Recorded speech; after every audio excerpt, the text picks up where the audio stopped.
was after, and we talked about this earlier, that Gabe Banks called you and then Nathan Wade called one of your friends. It was after that you hired Mr. Chopra to assist you in this matter, correct?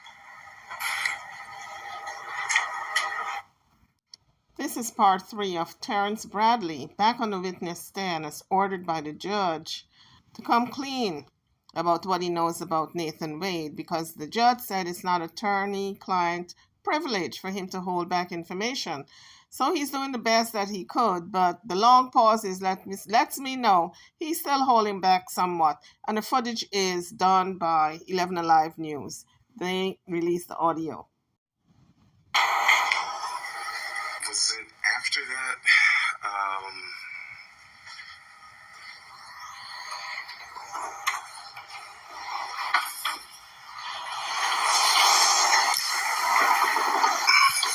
So I hired Mr. Chopra and I hired Mr. Graham. Now, Mr. Graham is here, and when I received the subpoena, Mr. Graham was here at the last hearing, but he also had to go out of town, but he was present. Mr. Graham, I called, and I started getting calls from media, and I told him to respond to the media, I think, and that was somewhere around whenever you subpoenaed me. So it was, I can't tell you that it was that instance of those calls for Mr. Chopra, but I had engaged Mr. Chopra and Mr. Graham at that time. Okay. I'm going to ask the question again because I didn't get an answer to it. After you got the phone call from Gabe Banks and from Nathan Wade to your phone. I think it was before that, but however, I think it was before that is what I'm stating. When you got the call from Gabe Banks, you called me immediately. Well, actually, you texted me and then you called me. I didn't call you immediately, but yes, we did speak. Okay. And you texted me about it as well. That is correct. Okay. And then we spoke after Mr. Wade called your friend, and we talked about that as well, correct? That is correct. And at that point, you didn't mention anything to me about being represented by Mr. Chopra. But I didn't mention anything about Mr. Chopra or... that is correct. Yes, that was only my question. Let's see. I'm going to show you two more texts. They're in the ones. All right, Ms. Merchant, we're going to do 5 more minutes. Just the last 2 questions. Thank you. 3:05, I'm cutting you off. Thank you.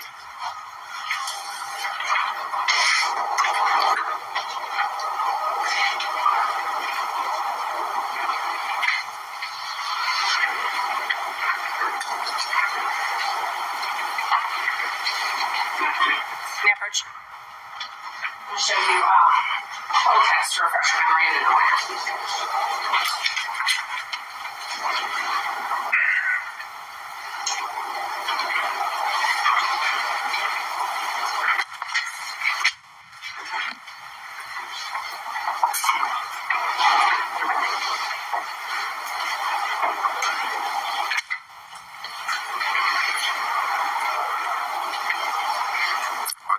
Supposed to go together?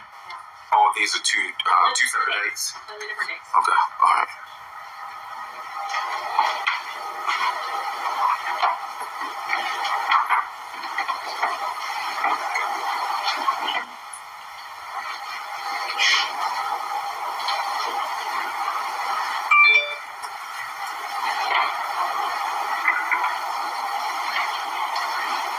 So I know we talked about the other occasions where you said the text was just about the footnote.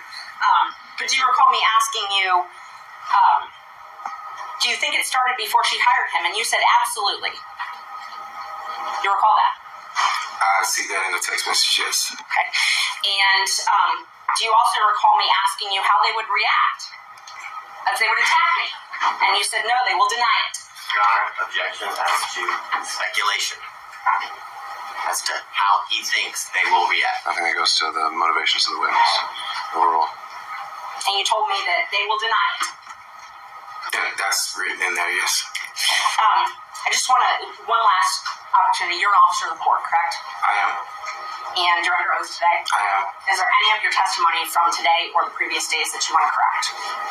That I want to correct? Yes. No, I've told you everything that I've answered everything that you asked. Thank you. Oh, Judge, just so co-counsel and the state can have those, just for the record, I can admit those two that Well, they weren't ever tendered, so it's just for... I didn't know if they wanted to use them. So I'll hold one for them. If they need to be tendered at some point, then we can make them part of the record. All right, let me turn over to Mr. Sato, if you're with us on Zoom. Thank you, Your Honor. I do have a few questions. First thing I'd like to know is whether the court reporter has defense exhibits 26 and 27 from the last. We have a different court reporter this time. We had to have someone else fill in on such short notice, but I can potentially send those to you if you need them. Well, I think I have working copies, but I want to make sure that the witness has a copy to look at. All right. We can try to work through that logistical challenge. This is, you said, 26 and 27? I believe that's correct. And 26, I think, is the same text messages that Ms. Merchant was just asking about. It was 2 pages. I stapled it together, and it is dated January the 5th of this year. All right. I can print off a copy now, or why don't we start off with the questions that you have? Okay, because that's where I'm going to start. But I'll see what I can do to work through it. Here, I'll lean on to you.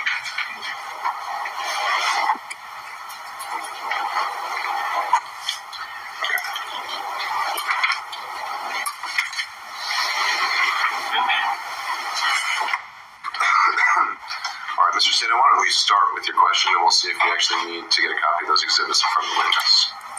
All right. Mr. Bradley? Yes, I'm here. All of a sudden, I've lost you on the screen. There we go. Well, you're on the Zoom. You're on YouTube, but you're not on the Zoom itself. But not that I can see. I'm here. I can hear you. No, I think his visuals may be a little different, so hold tight, Mr. Sato. We could try to correct that. But then Yeah, he was on when Ms. Merchant was asking questions. We need to add a spotlight to to the witness stand and a spotlight to Mr. Sato, and we don't need all the other boxes. There we go. Thank you very much. Well, then hold tight, Mr. Sato. We need to add you as well.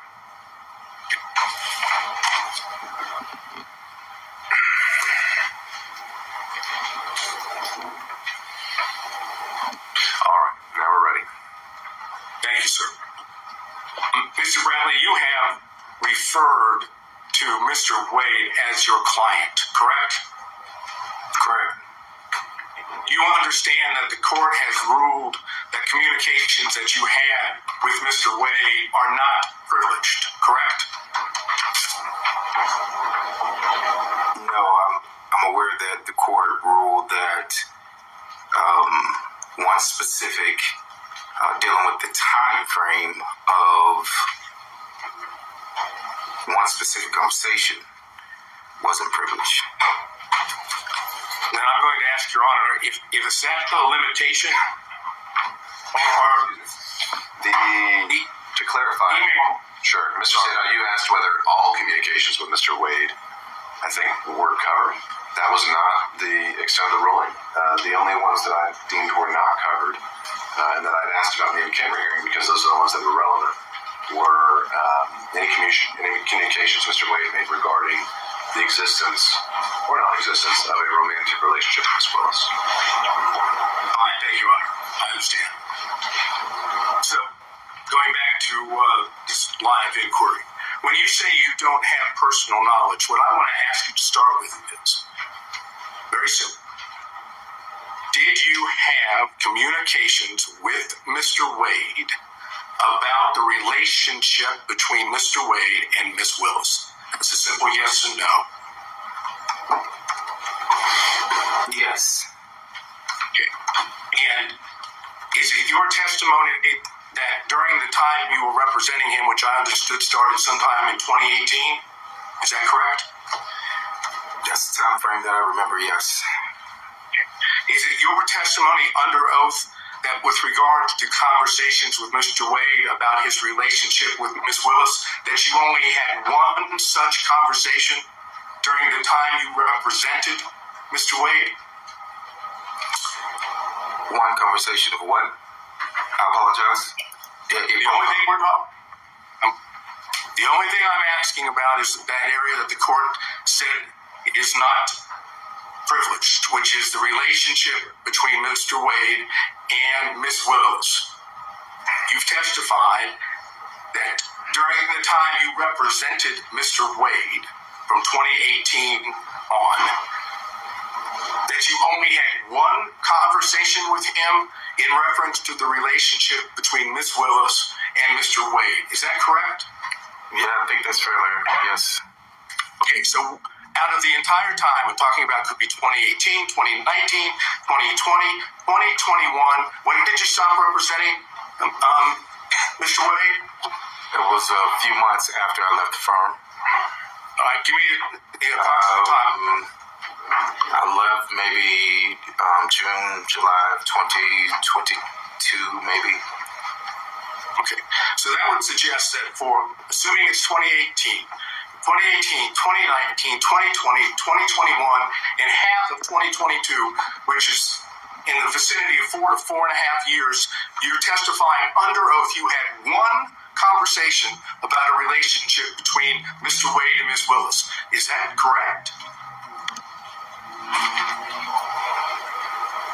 I don't recall having any other conversation with Mr. Wade about him and Ms. Willis. Is it your testimony then that you don't remember any other conversation, or there wasn't any other conversation besides the one? I'm going to object to ask the answer. I think he's drilling down. I think that's a fair question overall. I don't recall. I would say it was the one, but I don't recall. You testified that you did have communications with Mr. Wade about him visiting with Ms. Willis at a condo or apartment, correct? I don't think I testified that I had a conversation. I testified that any knowledge that I would have known anything about any condo would have come from that, but I don't recall a conversation about that. I do not recall a conversation about that. Okay. Do you recall any other thing at this point in time under oath that would indicate when the relationship started between Mr. Wade and Ms. Willis? I do not know when the relationship started between Mr. Wade and Ms. Willis. I cannot recall that. Oh, I'm sorry. Go ahead. I'm going to drill down on that now, okay? Yes, sir. Mr. Wade was hired as the special prosecutor on November 1st of 2021. You're aware of that, correct? I had my contracts to show when I started. No one showed me the contract of when he started, but if he has a contract for November 1st of 2021, then that's correct. All right. I'm going to suggest to you that the record will reflect that the contract between Ms. Willis and Mr. Wade was November 1st of 2021, correct? I want you just to accept that, okay?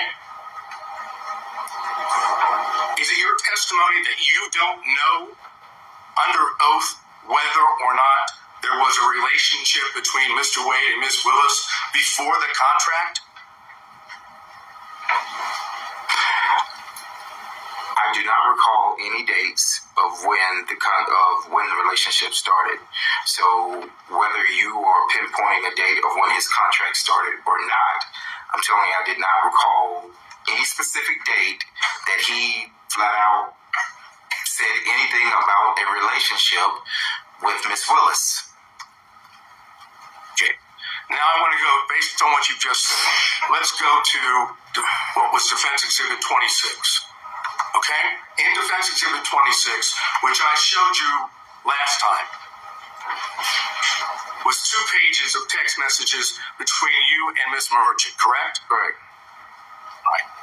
Now, the first page starts off by saying, Miss Merchant, like, just date, don't hire him. Do you think it started before she hired him? You see that?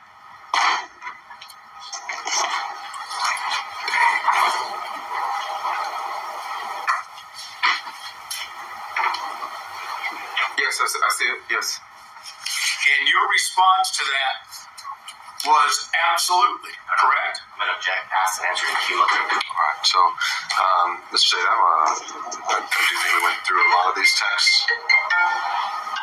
We didn't go through this whole one. Just a second, Mr. Sadow. All right. I'm sorry, Mr. Sadow. You said we didn't go through this particular one? No, we stopped right there. I answered because this is the exact language that she just stated a few minutes ago. You can read it back. Okay, Mr. Sadow. Are you saying both of these 2 exhibits weren't already covered by Ms. Merchant? It was not gone, this particular language was not gone into. I'm doing it based on the exhibit itself. Well, let's do it this way. I now move into evidence defense exhibit number 26. All right, and I'd have to search through my notes, but does anyone recall that one actually been tendered in a minute already? It was. No, it was only presented to your honor for you to take back into camera ex parte to speak with Mr. Bradley and his counsel. Okay. Ms. Merchant is indicating that it was admitted. I thought Mr. Sadow admitted it, but I'm organizing and I'm back in order. So I think it might be easier if I just submit the copies. So this is how we're referring to. All right, so Defense Exhibit 26 and 27 are being tendered. Well, actually, only 26 at this time. Okay, Defense Exhibit 6, any objection from the state? 26. 26.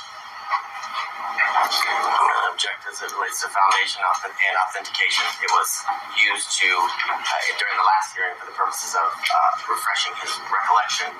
And it's my recollection is that it didn't refresh his recollection, but I renew my objection.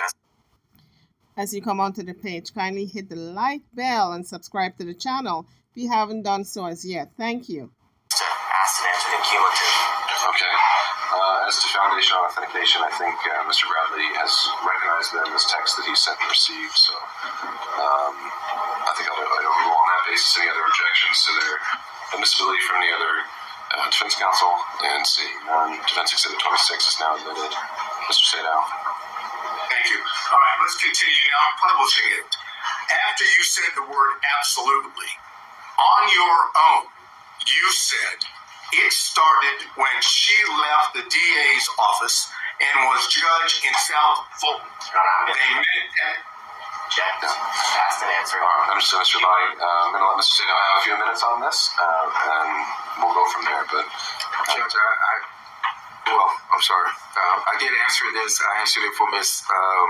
Merchant. I stated that I was speculating. The judge, someone objected to the speculation, but this was the exact same language. We'll take it as Mr. Bradley. Mr. Sadow is asking the question in a slightly different manner, and I'm going to give him a little bit of leeway to do that. So, Mr. Sadow. All right, I hesitate to have to start back where I was, but after the word absolutely, you, on your own, said it started when she left the DA's office and was judge in South Fulton. They met at the Municipal Court CLE conference. That's what you said, correct? That is correct. Now, it's your testimony, at least so far, that when you, on your own, gave those 2 statements in the text, that you were merely speculating and did not have that knowledge from Mr. Wade. Is that your testimony under oath? Yes, that's what I testified to. Yes, sir. So, you on your own came up with the whole notion that it started when she left the DA's office and was judge in South Fulton. That's, according to you, that's speculation on your part, correct? Overruled. Answer the question, Mr. Bradley. Yes, that's speculation on my part. Yes. Right. It had nothing to do with what Mr. Wade had told you, correct? I answered your question. I was speculating to the answer. That is correct. So maybe you can tell the court, in your own words, why in the heck would you speculate in this text message and say that it started when she left the DA's office and was a judge in South Fulton? Why would you speculate and say that in a text? I knew they had met at the municipal court conference. How do you know that? I'll stop you right there. How did you know that? I answered that at the last. I knew that. You now. I knew that because I'm asking you questions, and you are in a situation where you get to give answers. Mm-hmm. I'm asking you, how did you know that? How did I know when they met? Somebody told you that, right? When they met? Yeah. Yes, correct. Who told you? Mr. Wade told me when they met. So you had more than one conversation about the relationship between Mr. Wade and Miss Willis because he told you where he met her. That's incorrect. Incorrect. It's incorrect. It's incorrect. Okay. Let's go back to the exhibit. Why would you speculate that that's when they started the relationship? What would cause you to put that down as speculation? I don't recall, but why I thought that it started at the time. But I do recall that he only met her, and I testified to that he met her at that conference, which was in 2019. You knew that Ashley Merchant represented a defendant in this case when you were text messaging with her, correct? Yes, I did. Yes. And you knew that the reason she was asking you questions about Mr. Wade was because she was trying to show when the relationship began, correct? No, that's not. It's not what the correct. beginning of the text message.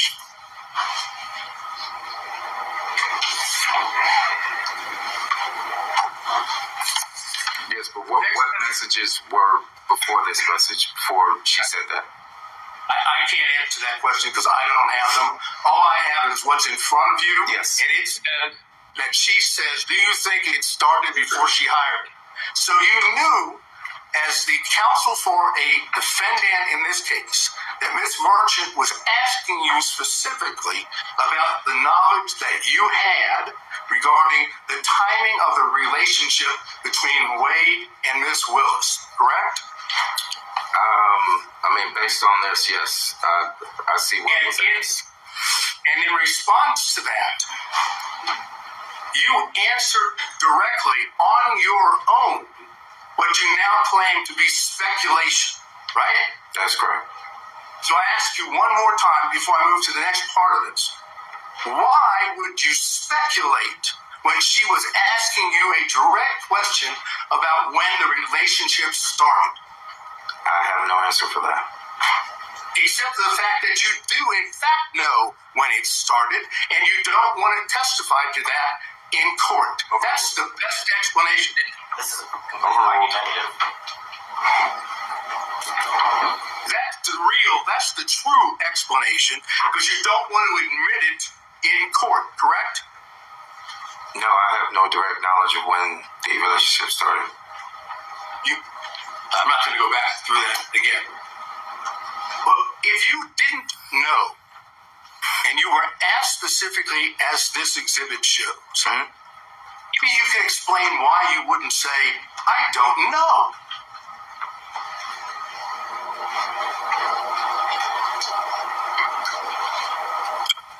Is that a question? You're asking me a question to ask me? Definite question. State that again, I apologize. If you're being asked, as we've just gone through with this text message from Ms. Merchant, Yes. as the attorney for a co-defendant, Yes.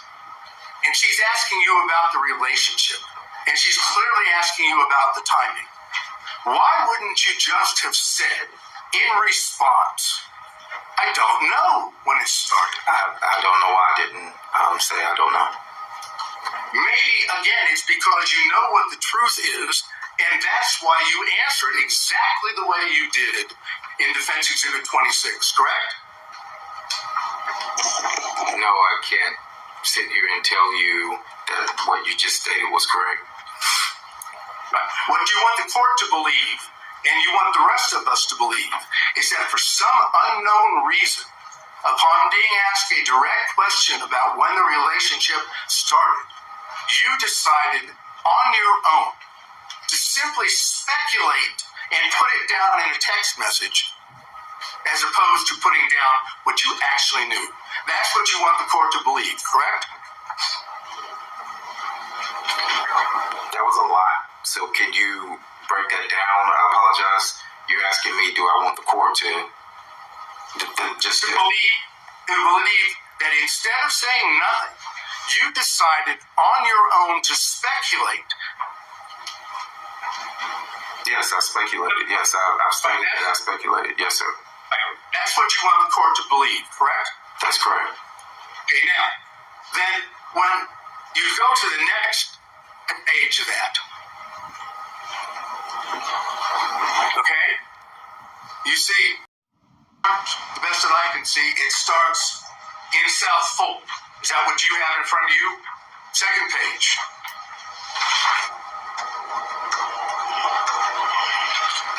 The second page that I have says, that's what I figured. Okay, that may be cut off from the one that I have. I'm looking at my opening line says in South Fulton. Is that on your second page? No. So if you're going in order of the pages, no, neither page starts with South Fulton. Now, don't get caught up on whether it starts that way. Does the second page have a line in there that it says in South Fulton? Oh, yes, I apologize. So, yes. That's fine. Yes. Just want to make sure that we're on the same page. Yes. Okay. You say after in South Fulton, they met at the Municipal Court CLE conference, right? Yes. You see that? Yes, that's correct. And then Miss Merchant says, that's what I figured when he was married. Is this accurate? Upon information and belief, Willis and Wade met while both were serving as magistrate judges and began a romantic relationship at that time. You see, that's what she said, right? No, I mean, so it says they met at Municipal Court CLE.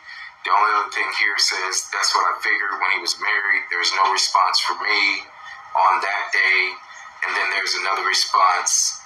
I guess a question that says, is this accurate? Okay, that's what I just went over with you. Okay, so I don't have anything in that. Is this accurate at all?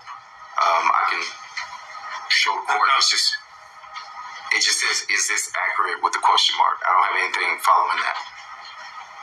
You don't have, after that, upon information and belief, Willis and Wade met while both were serving as magistrate judges and began a romantic relationship. Okay, I apologize. It goes to the next page. I apologize. No problem. Just want to make sure. No, I see that now, yes. All right, so that's what I just read is exactly what Ms. Merchant said to you in the text, right? Yes, that was in the text. Is it accurate upon further information? Yes, that's there. And again, since you have told us that you were speculating when you gave the answer that we went over with previously, on this one, you don't say, I don't know. You simply correct her by saying no, municipal court, right? Yes, so she asked, was it accurate? And I said it wasn't accurate. No, it wasn't accurate. It was municipal court. Right, and when you said it wasn't accurate, it was municipal court, you didn't say no, that's not accurate. They didn't start a romantic relationship at that time, correct? No, but I was referring to the municipal court. No, it wasn't accurate as it applied to the. I was answering the no municipal court, meaning when she said, "Is that accurate?" It was to the municipal court, not magistrate court. Okay, but you didn't say that the rest of what she asked you was accurate. You didn't say, no, that's inaccurate. That's not true. That's not accurate. You simply said the only thing that wasn't accurate was municipal court should be there instead of magistrate, right? So I was answering the question of, it was a compound question, and I was answering the question of, she wrote magistrate court, and I said no, municipal court. Right, but it's not compound. It's one statement upon information is believed. I'm sorry. No, that's okay. I know the feedback and the delay is complicates things, but I think you've adequately made your point here. I don't think we need to belabor it much longer. Let's move on to the next issue. Okay, thank you, Your Honor. Mr. Bradley, prior to coming into court today, did you and your lawyer meet with anyone from the district attorney's office? No. I mean, no. Not that I know, I'm aware of, no. I did not meet to anyone. Sorry? I did not meet with anyone outside of my attorneys. Did you have any conversation? I did not. Conversation? I did not. So you have not spoken, if I understand you correctly, prior to coming into court today, you've not spoken with the prosecutors? No. Right? I have not spoken to the prosecutors. I have not spoken to defense. Have you spoken to Mr. Wade? No. So, as far as just getting into the courtroom today, there's been no contact or conversation with any of the parties we just went over, right? There has not been any contact with defense or the state at all. And that was the end of part 3 of Mr. Bradley's testimony. For the second time around, he was called back by the judge after meeting Mr. Bradley and his counsel in chamber. He was called back to shed more light on the two attorneys, D.A. Fani Willis as well as attorney Nathan Wade, on their relationship over the years, to give the court some clarity. But from his testimony so far, he's not giving up Mr. Wade. He's not saying much still. He is pretty much saying he cannot remember, cannot recall. And I think it's kind of frustrating Trump's attorneys. So on that note, I'm over and out. I'll see you guys on the next one. Don't forget to hit the like bell and subscribe to the channel if you haven't done so as yet. Thank you for watching.